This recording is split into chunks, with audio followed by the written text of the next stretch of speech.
Space, the final frontier. This is the Observer's Notebook, the official podcast of the Association of Lunar and Planetary Observers. Its mission to explore the solar system, to seek out new observations and data, to boldly go where no podcast has gone before. And now the host of the Observer's Notebook, Tim Robertson. Hello and welcome to episode 123 of the Observer's Notebook, the official podcast of the Association of Lunar and Planetary Observers. I'm Tim Robertson, the host of the Observer's Notebook and also the coordinator of the training program within the ALPO. Thank you for downloading and listening. The Association of Lunar and Planetary Observers collects and analyzes observations of various solar system bodies and associated phenomenon, and publishes detailed reports concerning these bodies in its quarterly publication, The Journal of the Association of Lunar and Planetary Observers. Podcast depends upon donations from you, our listeners, to keep it alive. If you do enjoy what you hear in the podcast, you can donate to it via Patreon. You can give as little as $1 a month. If you feel even more generous, for $5, you receive early access to the podcast before it goes public. For a monthly donation of $10, you receive a copy of the Novice Observer's Handbook. And for $35 a month, you receive producer credits on the podcast. You can help us out by going to www.patreon, that's patreon.com/Observer's Notebook. If you'd like to join the ALPO, you can for as little as $18 a year. You can find out more at www.alpo-astronomy.org. And you can also find us on the Facebook. Just search for ALPO Astronomy. And yes, this podcast also has a Facebook page as well. Just search for Observer's Notebook. And if you enjoy what you hear, please subscribe. No matter what type of device you use, you can subscribe to us. That way you'll never miss another episode of the Observer's Notebook. Episode 123. And we're going to learn all about the ring planet of Saturn. Enjoy.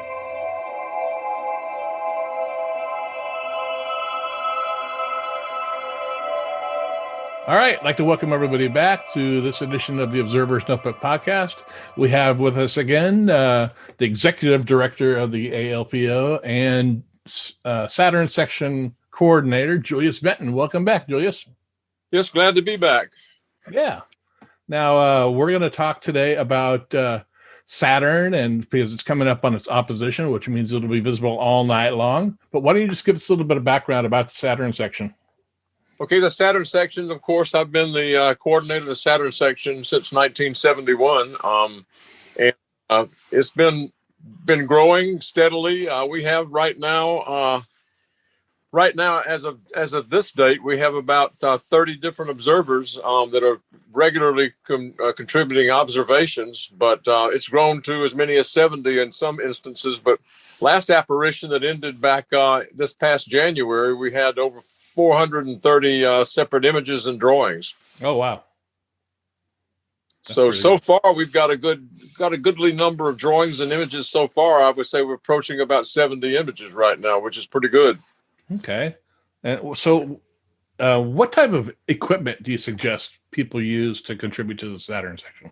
Well, we don't set an inflexible minimum. We have several observers that have 4-inch refractors, and as a minimum, typically we recommend that. And then for Newtonians or catadioptrics, maybe about a 6-inch is pretty good. But many of our observers are using larger instruments up to about 40 centimeters, which is about 16 inches. Okay. All right. And so what did we see last apparition that was interesting before we talk about this year? There were several interesting phenomena that occurred in the equatorial zone.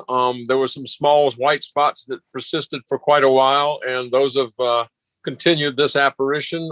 Some interesting features that have occurred in the northern hemisphere of Saturn, and of course, observers are continuing to track these and continuing to send images of in the North Equatorial Belt region and also in the Equatorial Belt.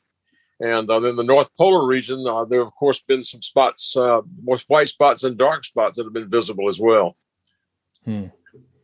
So what are you expecting to see this year? Well, we see a continuation so far of many of those same features from last year. Saturn's northern hemisphere is fairly active. No huge outburst right now, but little subtle white spots and dark spots have popped up from time to time, and it seems like these are a good bit longer lasting than in past years. Some of these are sporadic, but most of these that we've been observing in the last year or two have been fairly consistent. And I don't know, not many visual observers have been able to see some of them, but we keep encouraging observers to try to spot them. Some are quite small, and we have a few visual observers who have also picked up on some of these spots as well.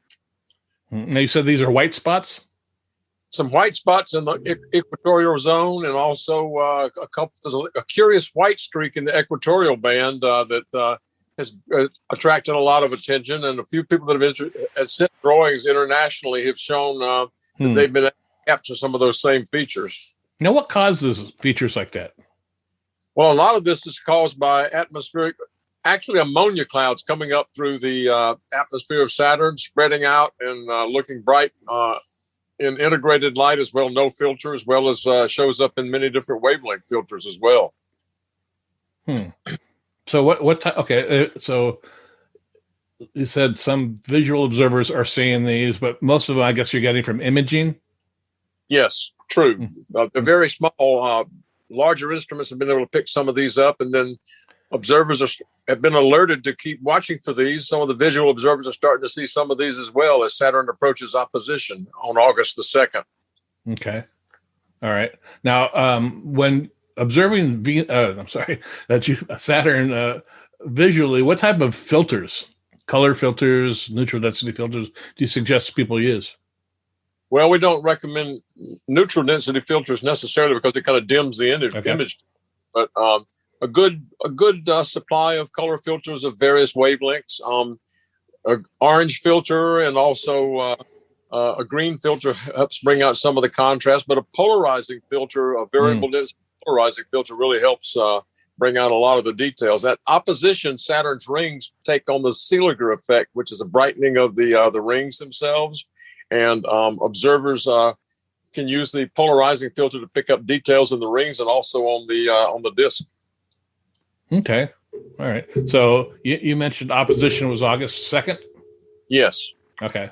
So that's when Saturn is direct opposite the sun, and as the sun sets, Saturn rises. Okay. All right. Yeah. What's the tilt angle of the rings? The tilt angle is about minus 18 degrees right now, and that will be it's about 18 degrees at opposition, and of course this will continue most of the apparition. It varies slightly, a couple of degrees maybe on either side of that, and the drawing blanks that we have on the website reflect those ring tilts for observers picking out the right blank to use to make drawings.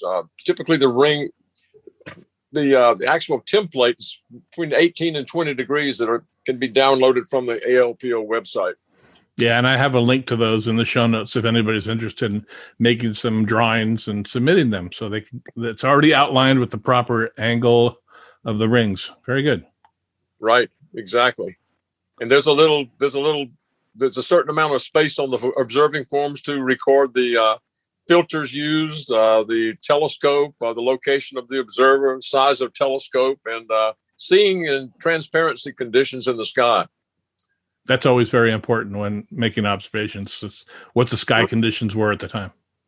Exactly. Yeah. All right. So what other features should Saturn observers be looking for? Well, continue to observe the rings with as large a telescope as one has at one's disposal. The larger, the better if the seeing conditions permit. Got to pick a really good night for observing Saturn.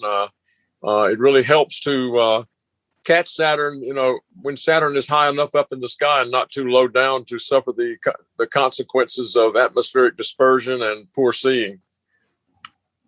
Mm-hmm. Now, I know like with Jupiter, there's time constraints with making an observation because Jupiter rotates really quickly. Is that a problem with Saturn? Not so much. Saturn, the rotation of Saturn is for the equatorial zone is 10 hours, 14 minutes, 13 seconds. And for zones further north and south of that, of course, right now, the current apparition, you're seeing the northern hemisphere. It's 16 hours and 38 minutes for the, I'm sorry, 10 hours, 38 minutes for the regions further north from the equatorial region. And so it's not that big of a problem, but observers, if they're going to make a drawing, need to do it as quickly as possible, not trying to be too hasty, just pay attention to the main thing. Okay. All right. And images, what type of images are you looking for? Well, we want images with RGB filters, images that are taken at in integrated light or no filter. Different observers are sending in images using different wavelength filters. Some are using IR filters. Some are using different, like a green filter and a red filter and a blue filter. And interestingly, it's interesting to compare these with different observers, what they're submitting, and we can get different ideas on what's visible at certain wavelengths. And visual observers, just drawings, that's what you're looking for? Well, drawings and visual intensity estimates. What we typically hope for is to get an observer sending in estimates of the brightness of the various belts and zones over time. And that's all described in detail in my book, and also described in many of the Saturn apparition reports that appear on the website. Kind of explains what we're looking for visual numerical relative intensity estimates. Yeah. Now let's talk about the website for a minute. What type of information do you have available there? Okay. On the website, we have the ephemeris showing the various ephemeride data for Saturn for observing. The website contains information on, how to contribute observations. And of course, there's another booklet that I have as a monograph. It's called Theory and Methods for Visual Observations of Saturn, and it's available for PDF download from the website. Oh, fantastic. Everything is completely free. And that's from, when we talk about website, we're talking about the ALPO website. And if you look at the left side, there's a link for a Saturn section, and you just click on that, and all the information is easily available and free. Yes. You don't need to be a member to access that information. But we appreciate those of you that joined to submit your observation. Yes. Very good. So you can send me the observations on a regular basis. That way I can kind of know what's going on and keep tabs on what's happening from observer to observer. And if we have someone reporting something interesting, we can put an alert on the website and let observers know. Yeah. Saturn's one of those objects, no matter how many times I look through a telescope, it always amazes me just how beautiful it is. It's quite intriguing. For the first time a youngster ever looks through a telescope at Saturn, if we set up a telescope for school kids or something like that, totally amazed by how fascinating it looks with see the rings, because you can't see Jupiter's rings too easily. No. And just been the real showcase for observers looking at the planets. Yeah, I don't know how many times I've done a star party and had the telescope on Saturn, and people swore I had something on the other end of the telescope showing. Yeah, a lot of awes. It's pretty wild. Now, you mentioned your book. Talk about your book. Yeah, the Saturn and How to Observe It. It was published back in 2005. It's still available from Amazon and from other outlets. We hope to revise that book when we can when we can encourage the publisher to put it out. I've made several changes that aren't that significant, but keeps up to date with what's going on. And we hope to have a new edition available next year. We're working really. It'll probably come from Springer. That would probably be where or Cambridge, one of the two places, depending on which publisher wants to pick it up. Okay, great. Have you ever thought of self-publishing? Yes, I have, but I think the book that I was talking about, the theory and methods for visual observers, a lot of people interested in how to do imaging, and there are a lot of books on that subject available in the literature. But this particular monograph appears on the website, and it explains many of the aspects of how to conduct visual observations. And it goes into a little bit of the imaging part of it, but that was done back in 2019, and it's fairly well up to date. And there are a lot of information in there, and observers, when they read that, if they have any questions about anything, they're certainly welcome to contact me. Great. Well, anything else you'd like to add about the Saturn section? Well, it continues to do well. We got observers all over the world. We have active observers everywhere. Some of the first observations came in from the observers down in Australia because they have a good. Saturn is located at a fairly low position in the sky at a minus 18 degrees declination. So the observers down south, down under, as many people say, were able to capture Saturn early on in the apparition. And that's where a lot of the observations started coming from lately. But many of the observers in the United States have already started sending their observations in already. Great. So I guess your tenure of being executive director at the ALPO ends this year? Yes, it rotates off, and that will be passed on to someone. Carl Hergenwerther will be the one picking it up, and he'll do a good job, I'm sure. And it's been an interesting several years. So we wrote that on from time to time. And I'll mention one other thing on Saturn. You know, the rings were blocking regions of the southern hemisphere. And as observers start observing Saturn now with an 18-degree ring tilt, you can start seeing little or small portion of the southern hemisphere of Saturn peeking below the rings, beyond where the rings cross the globe. I never thought about that. Yeah, because you're limited to what hemisphere you could see. Depends upon the ring tilt. That's right. So you're starting to see a little more. And then you've got the edgewise as presentation of the rings coming up in just a few years. It's going to be like 2025. Okay. 2025 apparition. That's when Saturn's rings will be edgewise. So the rings are continuing to close up until we reach those dates. Yeah. Great. So what are you going to do with all your free time when you're not executive director? Just keeping up with observations, do some hiking and getting out in the good country and just enjoying the beauty of the good weather. I do some observing other things as well, do the moon. Of course, I'm the coordinator of the Venus section as well, and that keeps me busy as well. That's true. All right, Julius. Well, I want to thank you for again coming on and telling us all about Saturn and what we can expect this year. And hopefully some of our listeners will get out there and contribute to the section. Yes, we don't really care what size telescope one uses. We don't try to, like I said, set any inflexible minimum, but anyone who wants to start observing Saturn and have questions about it, they're free to contact me. Great. And your email address will be in the show notes as well. So if you're interested in getting started, he's definitely the man to talk to. Sounds great. Look forward to it. Everyone's welcome. All right, Julius. Well, thank you very much. All right. Thanks.